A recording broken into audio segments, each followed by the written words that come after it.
subax wanaagsan saaxiibayaal meel kasta aad joogtaan u diyaargarooba idaacadeena subaxnimo inaad ka daawataan channelkeena YouTube-ka ee sirta wararka waana subaxnimo Arbaca taariikhdu waxay ku beegantahay 5 Janaayo sanadka cusub ee 2022 idaacadeena subaxnimona qodobada aad ku daawo doontaan waxaa qayb ka beesha habar gidir oo sheegtay inuu dhaqaaqi doonaan tallaabo military oo ka dhan farmaajo inay qaadaan beesha habar gidir oo sheegtay inay aadi doonaan abaabul ciidan oo badbaado qaran oo dib loo abaabuli doono kadib eedan culus ay u soo jeediyeen farmaajo abaabulka ciidan beesha habar gidir u dhaqaaqday iyo sababaha ku qasbaya tallaabooyinkaas ay sameeyaan ayaan idin soo gudbin doonaa guddi loo saaray afgambigii fashilmay xafiiska ra'iisul wasaaraha oo warbixino hordhaca durba keenay iyo qaabka loo soo abaabulay inqilaabkii fashilmay warbixinta guddigan oo qaab hordhac ahaan aan sii helnay iyo sida ay u saameyn karto farmaajo oo laga yaabo xayiraad in lagu soo rogo dhanka doorashada ayaan idin soo gudbin doonaa warbixinadeena kale waxaa qaybka farmaajo iyo ra'iisul wasaare Rable waa laba nin oo dagaashan ma isku wareejin karaan amniga dalka haddii shirka golaha wada tashiga oo la go'aamiyo in amniga dalka la hoosgeeyo ra'iisul wasaaraha warbixin dheer oo arintaas ku saabsan ayaa idin sharaxi doonaa shirka golaha wada tashiga qaranka oo maalintii labaad galay iyo maanta waxa looga hadlayaa ajendaha nooca uu yahay iyo waxay madaxda ay ka doodayaan ayaan si guud u dul istaagi doonaa shirka oo teennada afisyooni weli ka socda waxa kala saaxiibayaal qaybka ma saxsan tahay qorshaha la rabo ama ay damacsan tahay wasaaradda amniga ah in hay'adda nisa laga saaro garoonka diyaaradaha maxaase laga yiri qorshahaasi warbixin ayaa idinkaga haya ergeyga gaarka ee qaramada midoobay oo qaabilsan arrimaha Soomaaliya Ambassador James Iswan oo asna war ka soo saaray shirkii golaha wada tashiga qaranka iyo waxa uu ka yiri qaladaadkii farmaajo ku kacay James Iswan oo arintaas ka hadlayna qayb ay ka tahay qodobadani kuba kale muhiim ayaan ku soo qaadan doonaa idaacadeena subaxnimo qayb ka noqo saaxiibada ku xiri channelkeena subscribe inoo gambalelkana taabo si ay kugu soo dhacaan macluumaadka warbixinadeena subaxnimo soo dhawaada saaxiibayaal sidoo kale waxaan ka raali gelinayaa daawadayaasha nagu xiran channelkeena YouTube-ka sirta wararka inaan kaga cudur daarayno iyo calanka newsba warkii xalay oo cilad farsamo awgeeda keenitay in aad maqli weydaan warkii oo muuqaalka kaliya daawateen waan kaga raali gelina ciladaas oo dhanka farsamada xaggeena ka dhacday hagaag aan ku bilaabo soo warajinaysa ciladaha noocaas inaysan nagu soo noqon beesha habar gidir ayaa la sheegay inuu u dhaqaaqday awood military oo ay rabto inuu ku muquuliso madaxweyne farmaajo beesha habar gidir ayaa la sheegay in si weyn ay kaga xanaaqday go'aankii farmaajo 27 December oo qaaday kaas oo ku saabsanaa inqilaab uu rabay inuu ku qabsado xafiiska ra'iisul wasaaraha sidoo kale ra'iisul wasaaraha la rabay in xabsi guri laga dhigo laakiin tallaabadaas ay shaqeyn weyday kadib markii ciidanka ay ku kala qaybsameen xubno kordho beesha habar gidir ayaa la sheegay inay ku gacan saareen dalab oo soo codsaday madaxweynaha madaxweynaadkiisu dhamaaday farmaajo inuu la kulmo farmaajo ayaa la sheegay inuu dalbaday xubno kamid ah beesha habar gidir gaar ahaan lafaha beesha Saacad oo ka soo jeeda ra'iisul wasaaraha iyo beesha Ceer laakiin waxa la sheegay in beesha Saacad ay iska diiday la kulanka ra'iisul wasaaraha ayagoo la kulanka madaxweyne farmaajo ayagoo sheegay inaysan la kulmi doonin maadaama afgembi uu rabay in ra'iisul wasaaruhu ku qabsado beesha ay ka xanaaqday xubno kamid ah beesha Saacad habar gidir ayaa channelkeena sirta wararka u sheegay in beesha habar gidir uu hogaaminayo beesha Saacad oo hogaaminayo senator Cabdi Xasan Cawaale qaybdiid ay u dhaqaaqeen jihada la xiriirta military abaabul ciidan oo ay rabaan ciidanka badbaadada qaran in ay abaabulaan oo farmaajo laga saaro waxa sarkaalkan kamid ah beesha habar gidir inoo sheegay in farmaajo oo aad u adagtay in qaab nabadgelyo iyo wada hadal oo madaxtooyada kaga baxo darteedna ay rabaan in mar kale dhashiika uu ka dhaco madaxtooyada meel u dhow taas oo keeni karta in farmaajo si sahal ah madaxtooyada looga saaro waxa beesha habar gidir ay ku goodisay inay diiday wada hadallo iyo casuumaad oo soo diray madaxweyne farmaajo uu rabay inuu la kulmo beesha habar gidir si uu qanciyo kana hadla wixii dhacay laakiin xubnaha kamid ah beesha habar gidir ayaa sheegay in ay diideen la kulanka farmaajo ayna sheegeen in awood military waqti hore ay isticmaali lahaayeen laakiin intaan bay ku soo gaareen codsiga ra'iisul wasaare Rable oo ka codsaday markii inqilaabkan dhicsoobay inaan awood military la eegin laakiin marka hore fursad asaga la siiyo oo uu rabo in qaab wada xaajooda ay ku dhameeyaan arintan laakiin waxay sheegeen in hadda aragtida ra'iisul wasaaraha ah in wada hadallada la aado ay aad u adagtahay maadaama farmaajo ay ku qeexeen inuu yahay nin waqtigan wada hadal iyo waawaan waxna aan ka gelin oo yaqaano kaliya rasaasta ka dhici karta meel u dhow madaxtooyada sarkaalkan kamid ah beesha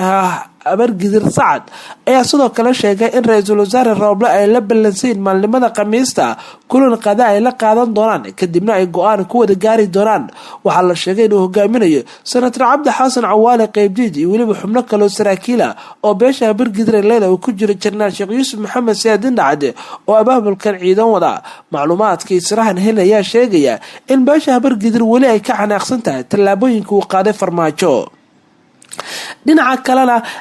guddigii ra-iisul wasaare Rooble wuxuu saaray baarista madaxweyne Farmaajo isku dagiisa Afgembi ayaa la sheegay in hadda aan ka helnay macluumaad iyo xogo hordhaca inkastoo guddiga wali shaqadu ay wataan laakiin la filayo maalmaha soo socda ilaa iyo Arbacada Khamiista ee toddobaadka dambe la filayo inay u badnaan doonto inay soo saari doonaan warbixin dheer oo ku saabsan qaabka u dhacay Afgembiga. 27 December ayaa ahayd markii madaxweyne Maxamed Cabdilaahi Farmaajo waqtigiisu idlaaday isku dayay in awood military uu ku muquuniyo ra-iisul wasaaraha Soomaaliya isagoo ciidana dulliga xafiiskiisa. tallaabadaas oo ka dhalatay markii la sheegay in inqilaab uu ahaa laakiin ciidamadu ay ku kala qaybsameen. guddiga oo magacaabo ra-iisul wasaaraha oo ka u badan xubno wasiiro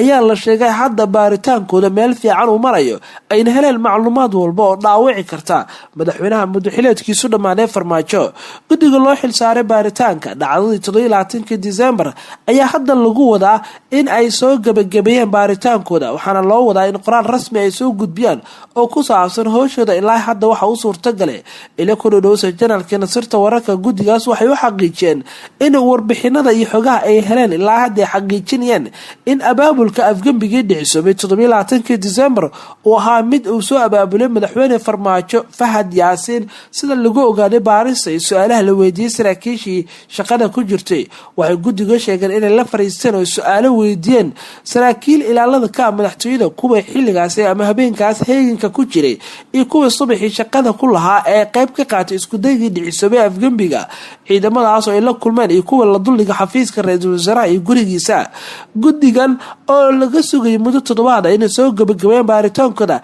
ayaaba la filayaa xitaa inay kasoo hormariyaan toddobaadka ayna soo bandhigaan warbixin ku saabsan qaabka u dhacay isku daygii Afgembi ee Farmaajo soo abaabulay iyo maskaxdii ka dambeysay. waxaase la ogyahay warbixinta soo bixi doonta nooceeda inay noqon doonto mid dhaawici doonta Farmaajo waxaana xusud mudan in qorshaha socda uu yahay mid la rabo in Farmaajo looga hor istaago musharaxnimada laguna dhaawaco. madaxweyne Farmaajo waxaa diiwaanka ugu jira qaladaad waaweyn oo hore u galay waxaana qayb ka ahaa 2017 weerarkii lagu qaaday Cabdiraxmaan Cabshakuur gurigiisa. waxaa intaasi xigtay madaxweynayaal hore oo laga hor istaagay safar ay ku tagi lahayn beledweyne. isla waxaa xigtay Abriil waa Febraayo markaasoo isla madaxweynayaal banaanbax ka dhiglaan Muqdisho rasaas iyo xabado nolol loo adeegsaday. waxaa xigtay dagaalo ka dhacay Muqdisho oo Farmaajo sabab u ah. dhammaan qodobadaas isbiirsadeen iyo dadka odorso siyaasadda ay ku qeexayaan inay noqon karto kuwa dhaawac weyn u geysta Farmaajo inuu ka qayb galo doorashada. laba arrinba ayay Farmaajo ku dhaawici kartaa.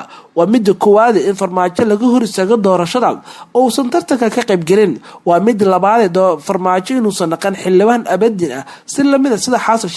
sheekh xildhibaan joogta wuxuu ku helay asagoo xilka si nabadgelyo ku wareejiyay inta xukunka joogeen uusan sameyn wax tacaddi ama dambiye waaweyn uusan galin taasoo keentay inuu noqdo nin ka doorsan dadka shacabka xaqooda sidoo kalena naqday xildhibaan abadi oo lagu sharfay. laakiin Farmaajo waxaa la sheegayaa inuusan heli karin xildhibaannimadaas aan lagu sharfi karin maadaama dambiyo iyo qaladaad waaweyn uu ku kacay intuu xafiiska u joogay. dhinaca kale warbixinadina haddii aan kusii socono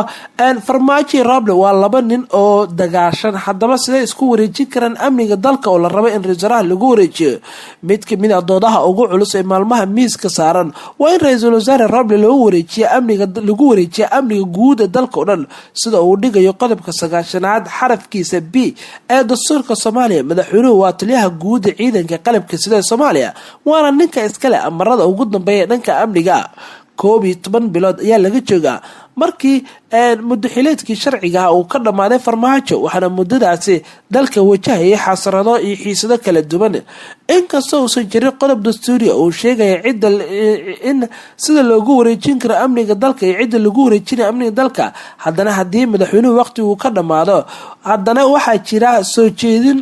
xoogeysatay oo iminka muuqata taasoo xubno ka mid midowda musharaxiinta mucaaradka iyo hogaamiyaasha Puntland Saciid Cabdulaahi Dani iyo Jubbalandba ay u soo jeedeen Rooblo oo ah in lagu wareejiyo amniga dalka laguna cadaadinayo arrintan. Farmaajo Rooblo hadda waa isku dhacsan yihiin. dhowaan ra-iisul wasaaruhu waxa uu amray in ciidanka ay ka amar qaataan asaga wuxuuna u soo jeediyey in qodobka 9aad xarafkiisa B ee dastuurka Soomaaliya isma waafaqi karaan go'aanka ra-iisul wasaaraha in ciidamadu ka amar qaataan in Farmaajo xafiiska uu sii joogo iyadoo uu yaalo qodobka 9aad xarafkiisa B ee dastuurka oo qeexaya in Farmaajo uu yahay taliyaha guud ee ciidanka. labada nin hadda xaaladoodu ay kacsan tahay kadib dood dhinacyo badan qaarkood. Farmaajo ayaa qeexaya in amniga dalka uusan wareejin karin halka ra-iisul wasaaruhu rabo in amniga dalka lagu wareejiyo. sidee Farmaajo lagu qancin karaa nin aad dagaalsan tihiin amniga ku wareeji? haddii adiga aad aaminsan tahay waa arin kale, laakiin dadka odoreysa siyaasadda ay kuwa yaqaan Farmaajo waxay sheegeen in aad u adag in laga dhaadhiciyo Farmaajo in amniga uu ku wareejiyo ra-iisul wasaaraha. dood kale oo maangala ayaa ina hortaala taasoo Farmaajo ku qasbaysa in amniga uu ku wareejiyo ra-iisul wasaaraha. inkastoo Farmaajo dhowr jeer uu qaaday tallaabooyin military oo si weyn u dhaawacday dowladnimada Soomaaliya iyo shakhsiyaad hadda iyo waliba shakhsiyaad oo dhibaato u geystay, haddana waxaa muuqata in qodobka amniga uu yahay mid kale muhiim ah oo Farmaajo ku qasbaysa marka loo eego tallaabooyinka military oo isticmaalay in ra-iisul wasaaruhu ku wareejiyo. labada nin Farmaajo Roble labaduba waxa ay hadda ay ku jiraan marxalad xasaasi ah. ciidamo ayaa hadda ka amar qaata. ra-iisul wasaare Roble dhawaan wuxuu amray in ciidamada dhanba asaga ka amar qaataan halka Farmaajo uu rabo. waxaase la filayaa qodobkan in doodiisa halka ugu dhacdo. AMISOM ayaa joogta Soomaaliya taasoo ilaa iyo sanadkii 2007 ay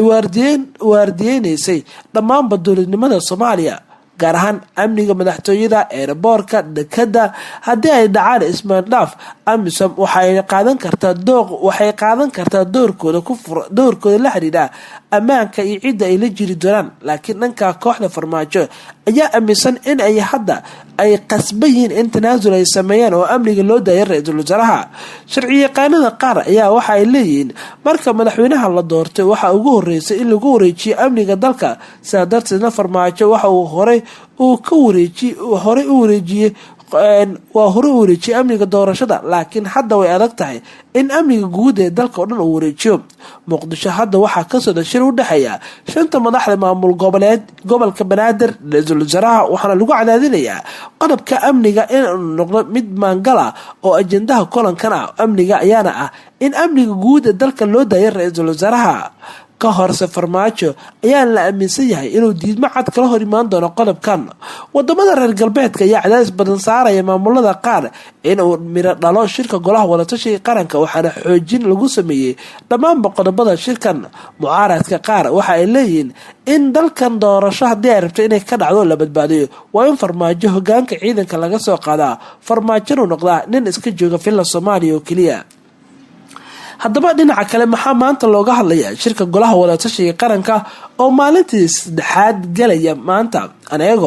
waxaa maalintii 3aad galaya shirka golaha wadatashiga qaranka kaasoo ay ka qayb galayaan ra-iisul wasaaraha, madaxweynayaasha Galmudug, Hirshabelle, Koonfur Galbeed, Puntland iyo Jubbaland iyo gobolka Banaadir. shirkan ayaa labadii maalmood ee lasoo dhaafay waxaa looga hadlayaa caqabadaha haysta doorashooyinka iyo sida loogu gudbi karo. waxaana shalay shirkaasi kusoo biiray wakiilo ka socda beesha caalamka iyo midowga musharaxiinta kuwaas in aragtidu soo bandhigay. maanta Arbacaha shirka golaha wadatashiga qaranka ayaa lagu wadaa in la sii ambaqaado iyadoo laga doodi doono dhowr ajende. waxaana ugu horeeya hirgelinta heshiiskii doorasho, jadwalka cabashada ka timid iyo doorasho hufan. falanqayaasha ayaa qaba in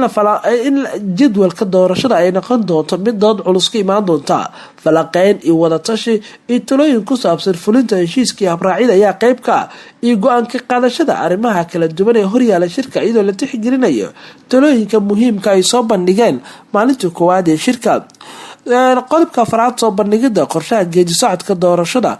shirkan ayaa ku soo aaday xilli dalka uu kala guur ku jiro. qodobka kale ugu muhiimsan waxaa qaybka amniga iyo sidoo kale hal deegaan doorasho lagu soo koobo. laakiin qaybta hore ee shirka ayaa la sheegay in lagu casuumi doono xubno ka socda wakiilada beesha, waa xubno ka socda ururada bulshada rayidka iyo haweenka oo door firfircoon ka qaadan doona. haddaba shirkan wixii soo kordhay idaacadeena galabnimo ayaa naga xasuusina. masaxan yahay qorshaha laga damacsan yahay in nisa laga saaro airboortka ama garoonka diyaaradaha ee muqdisho. wasiirka amniga Soomaaliya Cabdulaahi Maxamed Nuur ayaa dalbaday in hay'adda nisa ee garoonka diyaaradaha muqdisho ay ka baxdaan maadaama qaladaad badan ay sameeyeen. Cabdulaahi Maxamed Nuur ayaa markii dambe sheegay in amarkaas uusan qusin ciidanka nabad sugidda ee ka tirsan ku sugan ilaalada ama baraha kontarool ee laga soo galo airboortka muqdisho, laakiin uu amray ciidamada dharka cad